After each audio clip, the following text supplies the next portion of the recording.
Beyond the Gates spoilers tease that everything begins to unravel for Ted Richardson as Tuesday, July 29th, draws near. Ted finds himself in the impossible position of choosing between his wife Nicole Richardson and the enigmatic Leslie Thomas. Tensions are already high. Leslie has accused Nicole of attacking her, and the aftermath of that alleged confrontation has left more than just physical windsets about to fracture a family beyond repair. Ted sits in silence, brooding in the dim lighting of his study, haunted by the moment Leslie staggered into the hospital covered in blood and bruises. She claimed Nicole was the attacker. The reports backed her up, but only just. Something about it didn't add up. Nicole had denied it from the start, insisting Leslie had provoked the scene. But Leslie's haunting eyes, the controlled tremor in her voice, the bruises meticulously placed to suggest abusite all gnawed at Ted. He didn't want to believe his wife capable of such violence. But deep down, he knew there was more to Leslie than she let on. That same evening, Leslie made her move. She cornered Ted in the garage, the air dense with oil, rubber, and betrayal. She spoke in riddles, but her meaning was clear. If he didn't act fairly in the dispute, if he sided with Nicole, she wouldn't just go after Nicole. She would target their children. Ted's blood ran cold at the implication. His daughters, bright and innocent, now pawns in a deadly game. But then Leslie smirked, almost as if withdrawing the threat. "Of course," she said, "Martin will be safe. I would never hurt my own son." It was the first time she had said it outright. Ted had suspected it for years, ever since Martin's birth. The boy looked nothing like Nicole. And now, the truth crept out like a festering wound.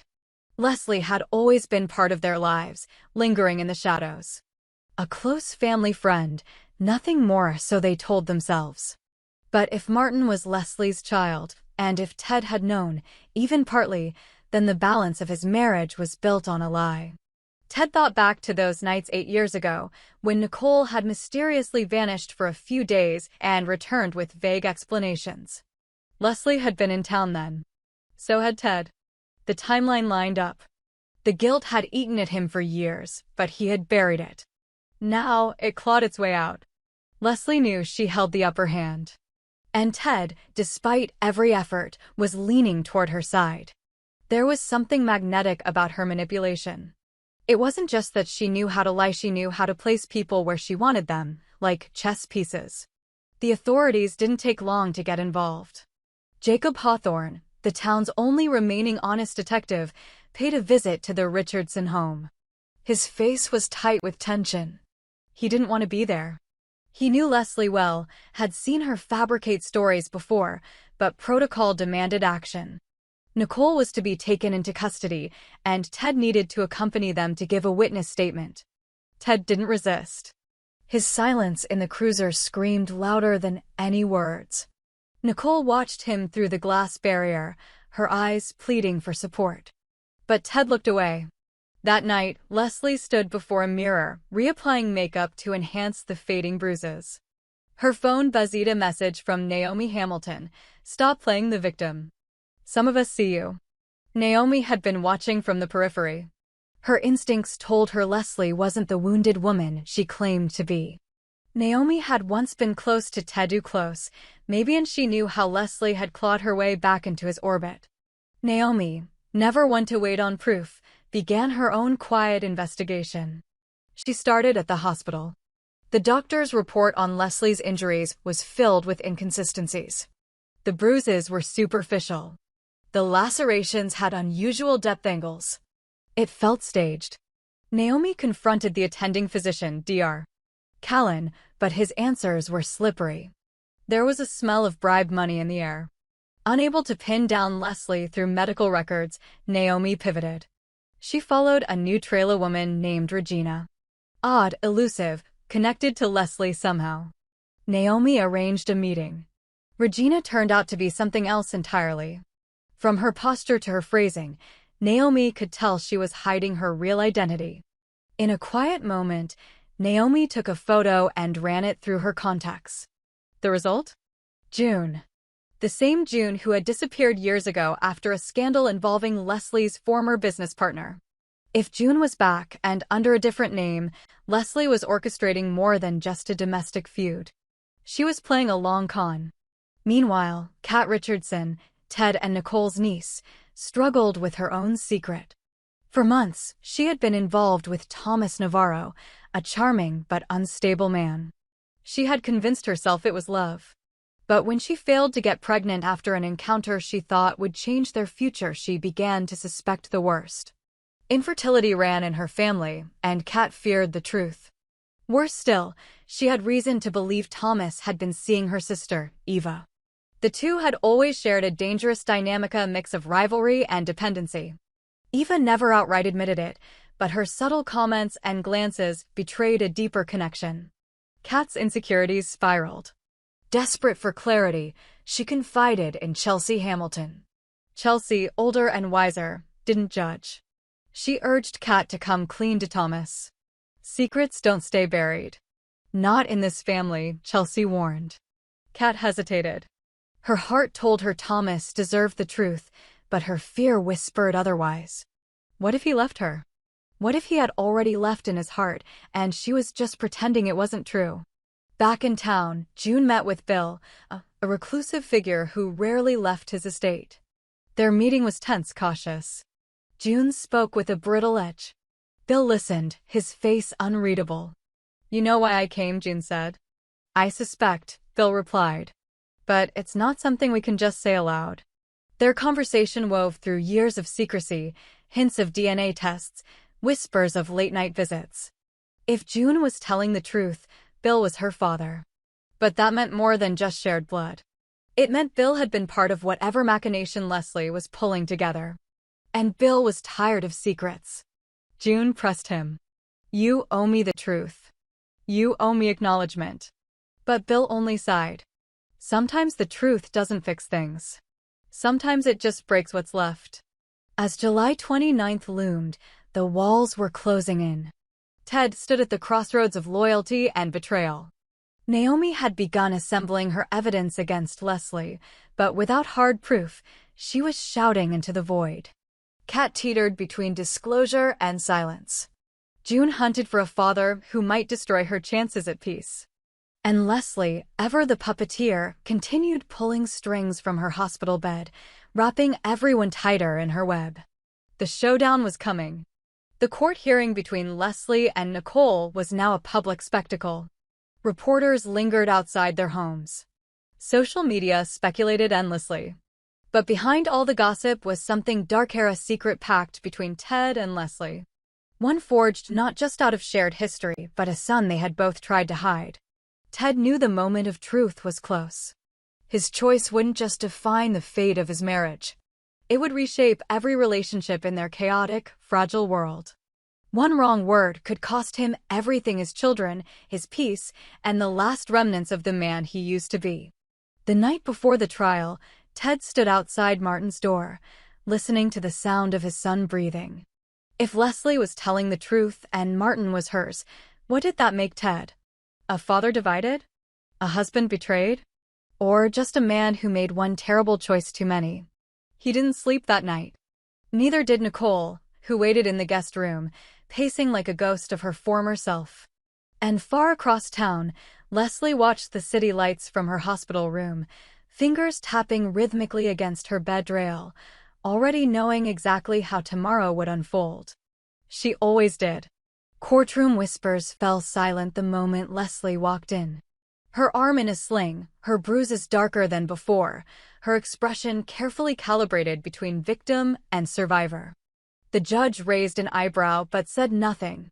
Nicole sat rigid at the defense table, her eyes scanning Ted, searching for any signal of loyalty. He gave her none. Leslie's testimony was chilling. Her voice trembled just enough, her gaze fixed on Ted whenever her narrative reached its most damning points. She described the attack in vivid detail, Nicole cornering her in the hallway, screaming, accusing, then lunging with rage. The courtroom watched Nicole, waiting for a breakdown, but she remained stone-faced. Only her clenched jaw betrayed her restraint. Ted was next. Sworn in, he sat beneath the blistering lights, sweat beading at his temples. Every eye, every camera focused on his face. He didn't look at Nicole. When asked if he had seen anything leading up to the incident, he hesitated for just a breath too long. I heard yelling. When I came in, Leslie was on the ground. Nicole had her hands up, but I didn't see the actual moment of contact. It was enough. The ambiguity painted Nicole guilty by omission. Outside the courtroom, reporters swarmed. Inside their home, the children stayed glued to screens, their mother vilified in real time. But Naomi wasn't finished. She slipped into the courtroom during recess and approached the bench with urgency.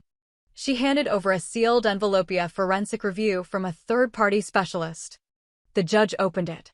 Inside were high-resolution photographs, timestamps, and a side-by-side analysis of Leslie's injuries. The conclusion? At least one of the bruises had been inflicted more than 48 hours before the alleged attack. The courtroom tilted. Whispers erupted. Leslie's face went pale. Naomi watched her from the back row, arms folded. Her work wasn't finished, but the tide had begun to turn. Elsewhere, Kat Richardson sat alone at a park bench, scrolling through text messages she never sent. Thomas hadn't returned her last 3 calls. A sinking feeling took root. She remembered what Chelsea told her, "Tell him now, before Eva does it for you." Kat found Eva at their mother's house, sunbathing by the pool, unreadable behind oversized sunglasses. Kat approached with hesitation.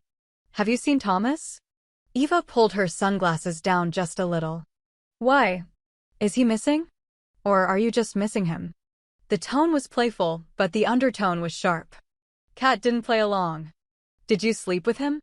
Eva didn't deny it. She didn't confirm it either. Instead, she smiled and sipped her drink. "Maybe the real question is why he keeps running from you." The comment shattered something in Kat. She left without another word. Chelsea met her later that night. Kat confessed everything: the infertility scare, the paranoia, the humiliation. Chelsea didn't lecture.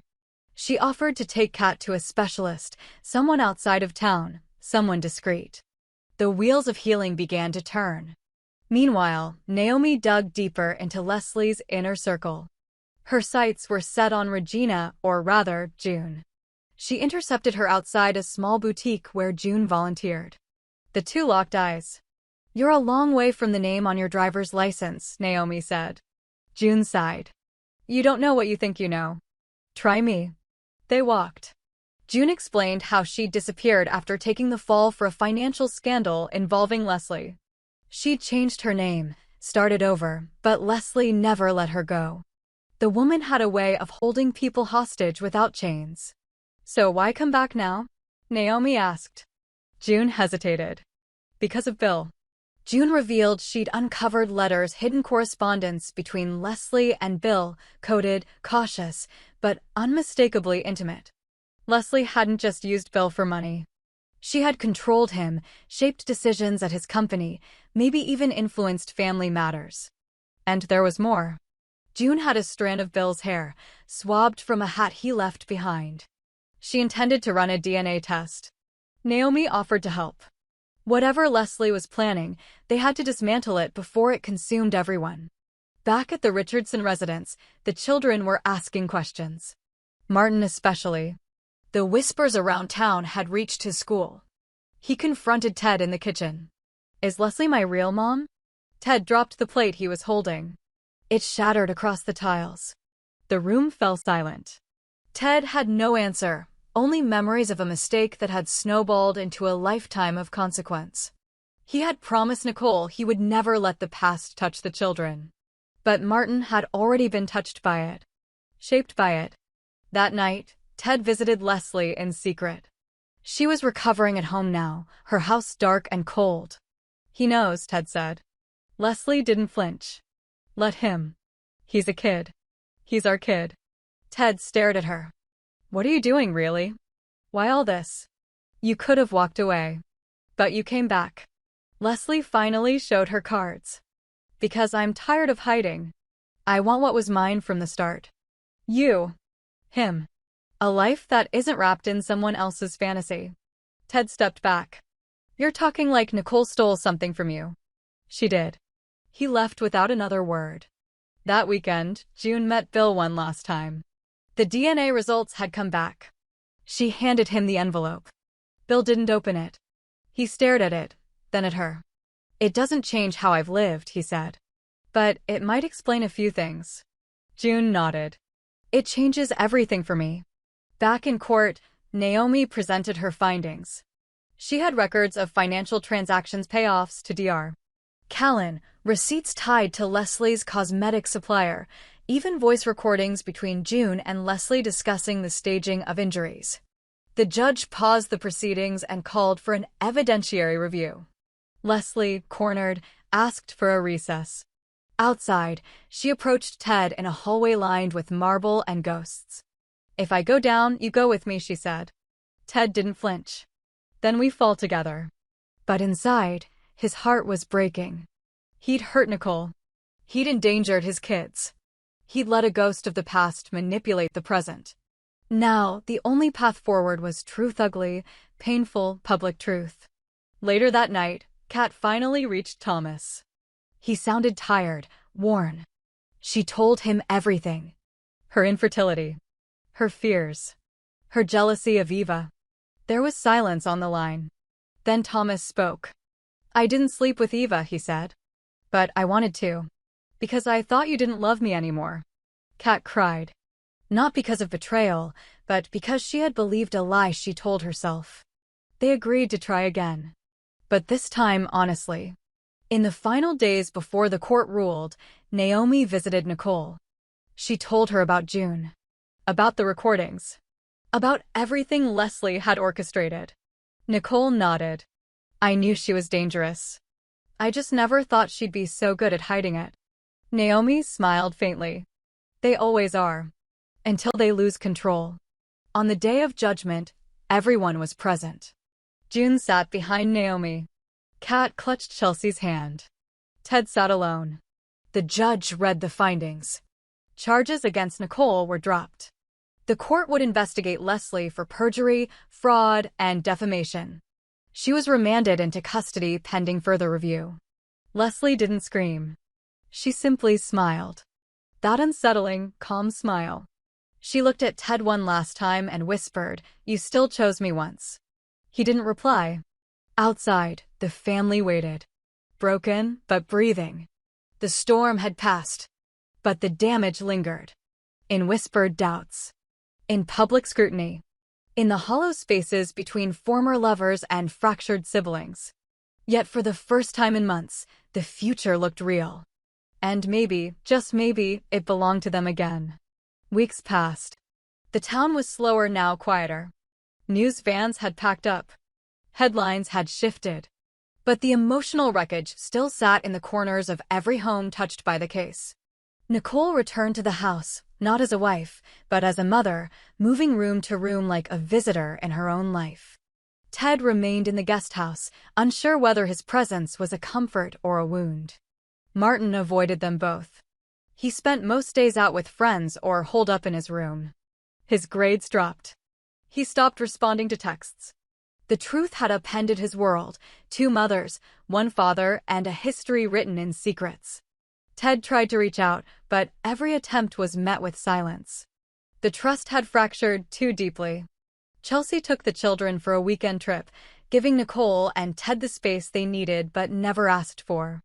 They sat at opposite ends of the dinner table, an untouched meal growing cold between them. "I should have told you," Ted said finally. Nicole stared at her wine glass. "You should have done a lot of things." Silence again. Then she pushed the glass away. "But if you're ready to be honest now, then say it. All of it." Ted spoke the truth. The night with Leslie. The confusion. The shame. The letter Leslie sent afterward, claiming she was pregnant. How he ignored it, buried it, and convinced himself it was a lie. How he said nothing when Nicole showed up with baby Martin, claiming the adoption had gone through without complications. Nicole listened. She didn't cry. She didn't speak. She just listened. When he finished, she stood. "It wasn't just a betrayal," she said. "It was cowardice." Ted nodded. "I know." And that was the end. Not with a scream. Not with a fight, but a stillness that meant something permanent had shifted. Elsewhere, Kat began treatment for her condition. She and Thomas moved in together, cautiously optimistic. Eva distanced herself, traveling abroad with vague texts and unreadable photos on social media. It was better this way. The quiet let them rebuild. Naomi filed for full custody of her niece, a decision she hadn't planned, but one that felt necessary. Leslie's trial would be long, public, and messy. But Naomi wouldn't let another child be swallowed by the system or by silence. She and June worked closely now, their former rivalry thawed into mutual respect. June did get her answer. The DNA test confirmed it. Bill was her father. But it didn't lead to reconciliation. Bill withdrew from public life entirely, retreating into his estate, writing letters he never sent. June left town soon after, taking a job in another state. She needed distance. Freedom. Her past no longer defined her, but it would always haunt her. Leslie remained in custody. During her first week behind bars, she requested no visitors. On the 8th day, she asked to speak with Martin. He refused. Instead, she wrote him a letter. It was honest. Brutal. She described her love for him, her hatred for Nicole, and her complicated, twisted need for control. She didn't ask for forgiveness. She just wanted him to understand that what she did was born of desperation and a fractured sense of justice. He read the letter, then burned it. 1 month later, Nicole filed for divorce. She did it quietly, without ceremony. Ted didn't contest. They sold the house. Nicole moved into a smaller place nearby. Ted relocated to a different town, visiting only on weekends. It wasn't the ending anyone expected, but it was cleaner than the life they had built on lies. Martin began seeing a therapist. Slowly, he started to talk again. First about school, then about music, then about his mother Nicole, not Leslie. He never called Leslie mother again. The story faded from public view. A true crime podcast covered it once, briefly. But the town had moved on. And yet, for the people who lived it, the gates never really closed. They just stopped swinging.